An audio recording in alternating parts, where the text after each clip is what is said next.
After nearly 5 years of fighting in Iraq and Syria, the Trump administration signaled today that ISIS no longer controls any territory in either country. The brutal final battle has taken place in eastern Syria, in Baghouz, near Iraq's border. But this is not nearly the end of ISIS. Special correspondent Jane Ferguson is on the ground in Syria for the NewsHour. Nighttime barrages marked the final days of the Islamic State. U.S.-backed Syrian Democratic Forces, or SDF, rained heavy gunfire down on ISIS after dark, as American and coalition airstrikes hit targets below. The attacks caused the encampment to catch fire. Stopping briefly to reload, the troops prepared for the next onslaught. Every night, these troops come onto this small hilltop and hammer the ISIS positions just below, just behind us. So far, ISIS continue to hold out despite the onslaught. In the day, ISIS can see again, and reaching the front line is more risky. Down below, on the edge of Baghouz village, the dying caliphate. A desperate patch of churned up land and abandoned trucks. Thousands of lives have been lost reaching this small, muddy patch by the river Euphrates.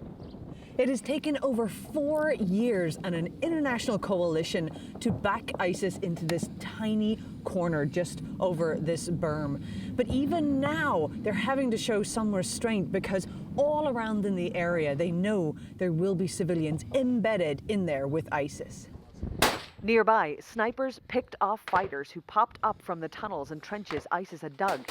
This SDF soldier, called Reynas, told us he believed there were still several thousand ISIS loyalists down there.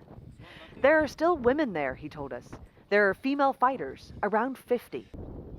In recent weeks, tens of thousands of ISIS members, men, women, and children, as well as their Yazidi captives, have surrendered and streamed out of the stronghold.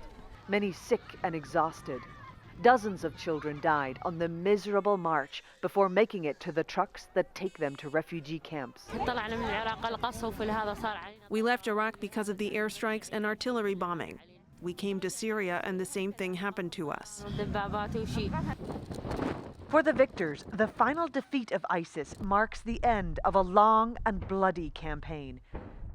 Today, the White House said the ISIS caliphate had lost all its territory. Well, there's ISIS, and that's what we have right now, as of last night. That's what we have right now. On Friday, fighting continued in Baghouz as some ISIS fighters remain. This is the end for the ISIS dream of its own state, stretching across the Middle East and North Africa. But this is far from the end of ISIS. Syrian Democratic Forces spokesman Mustafa Bali reminded us that ISIS are still present, but hidden. ISIS sleeper cells are active every day. The ISIS ideology is still very strong. It's not over. This is a milestone, but it's not the end of ISIS. Analyst Hassan Hassan of George Washington University has watched the Syria war from its earliest days and the rise and fall of the Islamic State. You're no longer facing a physical ISIS, now you're facing a nebulous ISIS where you have to follow an entirely different approach in fighting them. So it's no longer sort of a military challenge. Primarily, it's more like a security challenge. And, you have to go and try to find out the sleeper cells, the sympathizers, the support network that they have in Iraq, Syria, and even beyond that. Senior American military officials tell the NewsHour that the sheer numbers that came from Baghouz surprised U.S. forces, and that the level of strong, unrepentant ideological commitment to ISIS represents a longer-term threat. I do not regret joining Islamic State. If my husband hadn't insisted for the kids, I wouldn't have come out. He insisted so he can get treatment. It's the same death if I die here or in Baghouz. The ideology itself will continue to exist. They are because it never didn't start with ISIS. It predated ISIS and will continue to exist after ISIS. The conditions that existed because of the fight against ISIS have now worsened compared to what they used to be before ISIS. ISIS fighters are still believed to be in the area surrounding Baghouz, hiding. Even the Syrian fighters on the battlefield don't like to drive through here. Roadside bombings began months ago. The group's evolution from army to insurgency continues.